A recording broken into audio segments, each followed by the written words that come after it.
Dan Downing, University of Missouri Extension Water Quality Specialist. I'd like to talk with you today about the basics of a drip irrigation system.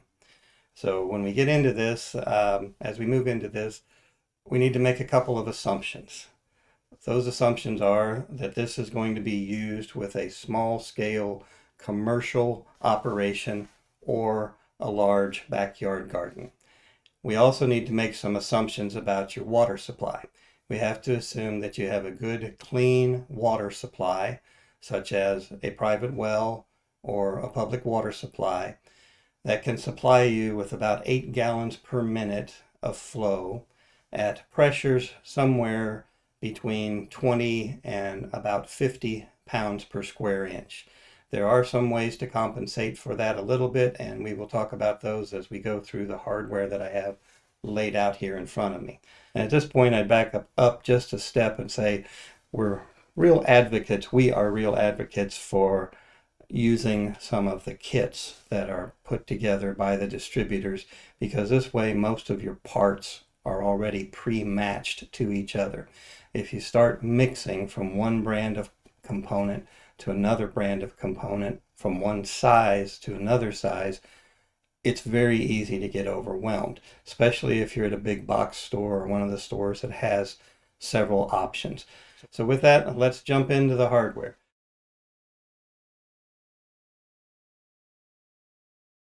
The first item I'd like to show you is this little device. It is a backflow preventer. It's a safety device that screws on to your outdoor water hydrant. This may be a standalone freeze-proof hydrant, or it could be one on the side of a house. This device literally screws onto it, allows water to flow through it one way, relatively unrestricted, but prevents it from coming back the other way. This can be pretty important if you're using any kind of an additive in your drip irrigation system. Commonly, people will add fertilizer, a liquid fertilizer, to their drip irrigation system. We refer to that as fertigation. So again, a safety device.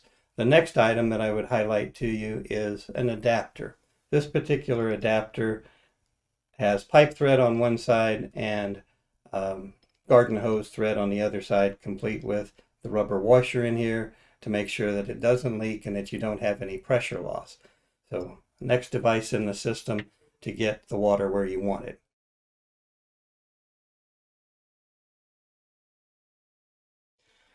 Okay, now we're really getting into kind of the heart of the drip irrigation system. This particular device is referenced as a spin-off water filter. This is critically important. As we'll see in a minute, the drip irrigation tape has tiny little holes in it that we call emitters. Those emitters can become clogged very, very easily because they are so small. Even hard water buildup can eventually clog those emitters and prevent them from working right. So difficult to see, but on this particular device there is a flow directional arrow right here that I'm pointing to. So the flow is through here. This side is literally a clean out. So the water comes in, flows through the filter, and can be opened. The valve can be opened as a drain at the end of the season, or if you think it's going to get clogged up or starting to get clogged up, you can open it up and do that. So we're going to unscrew it here. As I mentioned, it's considered a spin-off filter. Got the housing, and inside of that housing is this very fine mesh stainless steel screen with rubber gaskets on both ends to ensure that the water goes through it, and it'll filter out a large quantity of the particulate that can be found in the water supply. Will it filter out hard water deposits? No. It's really not intended for that, but larger particles, it'll get rid of those for you.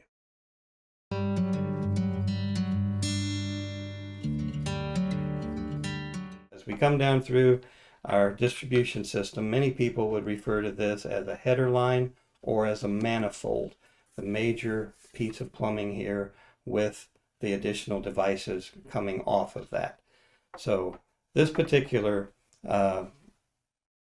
header line is rated at about 56 pounds per square inch, and that's sufficient for most systems.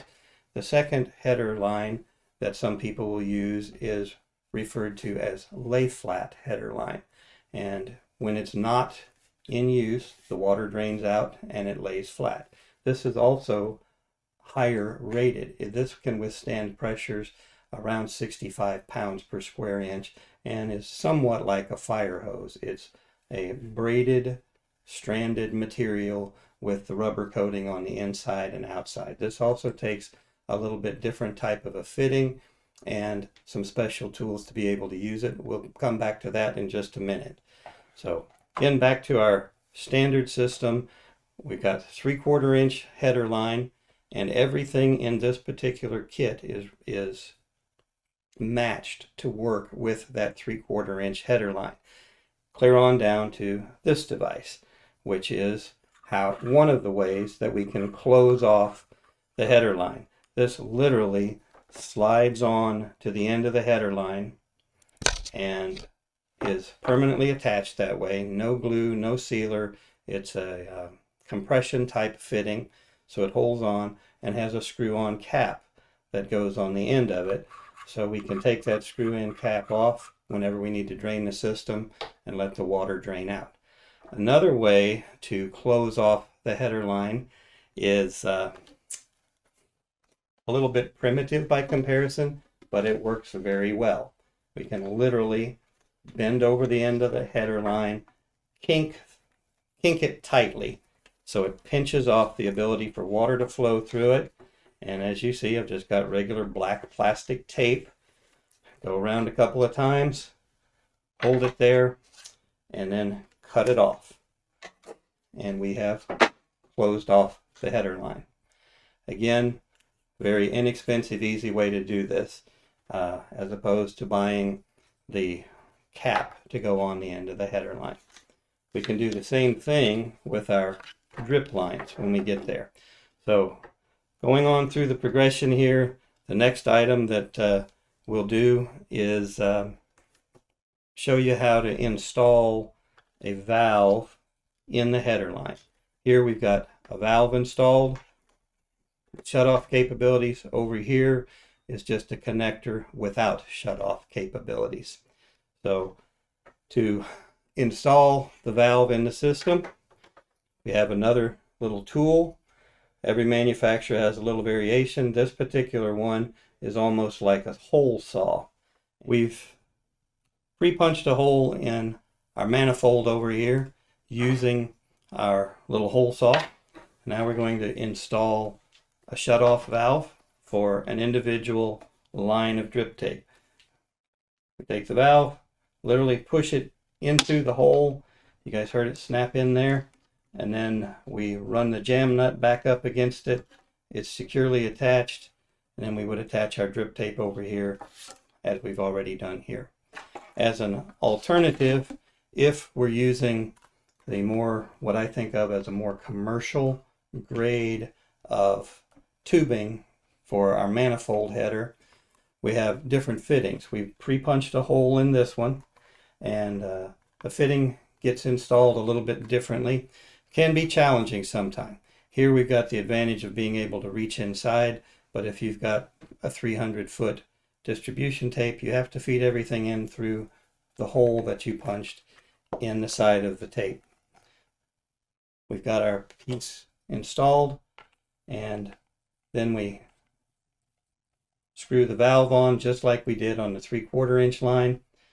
And again, to be complete here, the tool that we've used for that is, again, more of a commercial grade tool, and we had pre-punched it there. The advantage of this type of manifold or distribution line over the rigid plastic is once the pressure drains out, then we've got a flat, flexible material that we could drive a tractor or potentially a lawnmower or a garden cart over the top of without doing any damage to it. At the end of the season, we can drain the water out of this, roll it up on a reel, use it again next year. This rigid pipe doesn't give us those options. If we run over this with a tractor or the wheel of anything, we're probably going to mash it flat, crack the tubing, then have to replace that piece and start over. So moving on to the business end, we've got our supply coming in. We've got a control valve where we can turn it off and on. Now let's talk about drip tape a little bit. Drip tape, again, can come in lots of different configurations. This kit, the drip tape is reduced to work with 5/8 inch couplers and connectors. And I hope you can see them in the video. Between my fingers here is a slight depression right in the middle of the drip tape. This depression actually has a tiny little hole in the middle of it. That is what we are calling the emitter. And those can be spaced in this pre-manufactured tape anywhere from about 4-inch spacings, 4 inches between them, on up to 6 inches, 8 inches. I've seen them as much as 24 inches apart. So the emitters are where the business takes place, where the water comes out to reach the plant. So as an alternative to the very inexpensive, thin, one-time use drip tape, products similar to this are readily available. This one most people would refer to as orchard tubing. It's more of a permanent type of insulation is what it's intended for. It's taking a step towards a commercial application, if you will. You can see the emitter hole in the middle of this tape, and it's just an option that's out there, something you may encounter.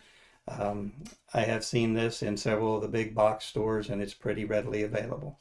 So now we need to move on to getting the water from the filter to the manifold or the header, and connecting the header to that filter. In between, we've likely got a garden hose or some other distribution line.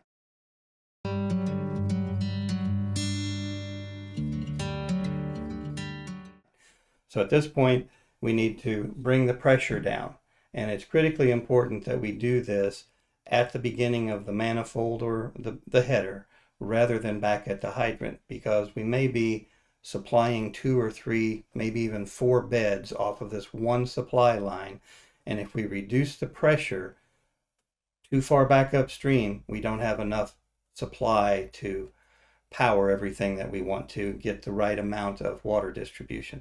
So we bring the pressure reducer in just as we get to our manifold.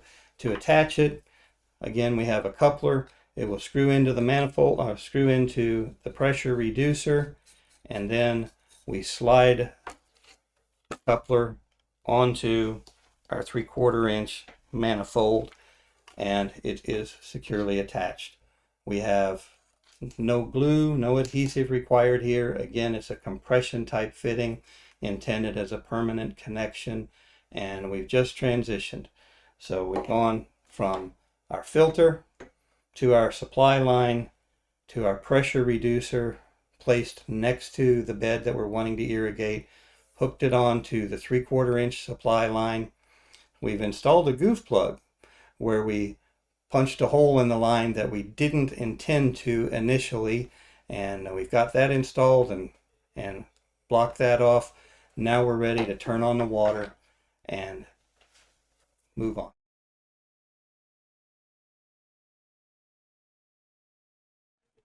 Again, we've gone through the major components.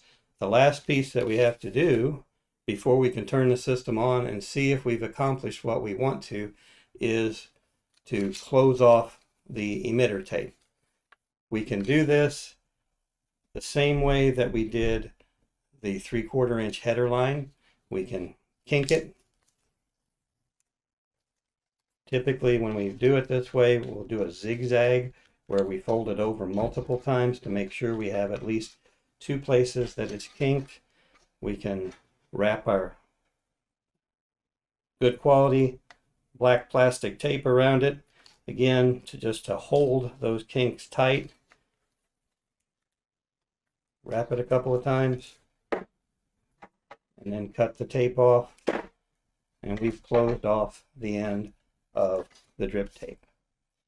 Another option for closing off the end of the drip tape, and it's really good if we run out of this, is to cut off about 1 inch to 1.5 inches of the drip tape, create our zigzag or our fold over, then slightly curve it and take that piece that we cut off and slip it up onto the drip tape, and it will securely hold it kinked and close off the end of the drip tape.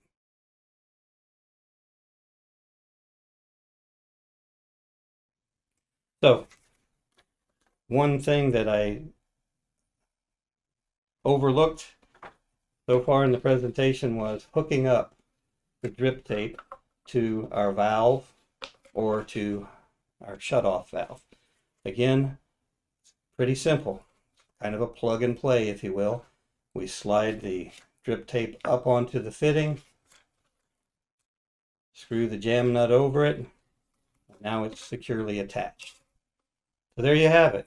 We have covered a basic drip irrigation system from the water supply to the major components and closing them off up to the point where we're ready to turn on the system and see if we can get the supply that we want. Thank you for watching. I hope this video is helpful.